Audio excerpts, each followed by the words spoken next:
गुज़िश्ता 9 माह हो गए हैं मैं यहाँ पे काम कर रही हूँ वेटरिंग का, लेडीज़ वेटरिंग का ना।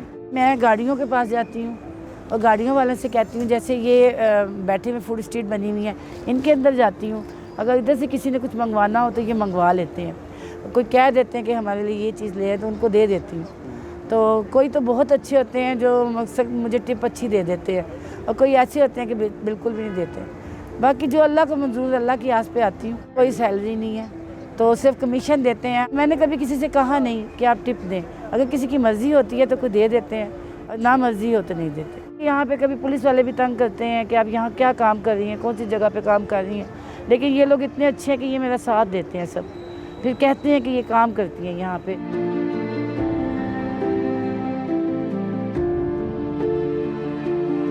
पहले मैं बुटीक पे थी तो कोरोना की वजह से मसला बन गया। दूसरी बात ये कि हस्बैंड बीमार हो गए, उनकी वजह से मुझे यहाँ पे काम करना पड़ गया, क्योंकि बच्चे हैं, मेरे घर है, घर का किराया वगैरह सब कुछ देना पड़ता है। तो उसकी वजह से यहाँ पे आती हूँ, तो यहाँ पे थोड़ा बहुत अपनी मेहनत मजदूरी करती हूँ, ये वेटरिंग का काम करती हूँ। ऑर्डर्स वगैरह कभी आते हैं कभी नहीं भी आते। मेरी टांग की सर्जरी भी हुई है, और टांग की सर्जरी की वजह से जब मैं ऑर्डर्स वगैरह देती हूँ बहुत मुश्किल से चलती हूँ, मुझसे चलने भी नहीं होता, बहुत तकलीफ़ में मैं होती हूँ, लेकिन मेरी मजबूरी है, मुझे काम करना है।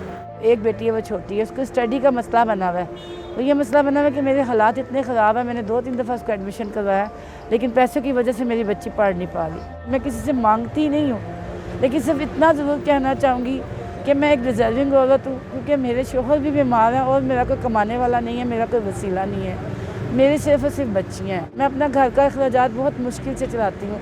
अगर मेरी कोई मदद करना चाहे कि मुझे कोई कारोबार करवा दें, फ्रोज़न का करवा दें, या जो भी करवाना चाहें, तो बहुत बहुत शुक्रिया, बहुत मेहरबानी होगी।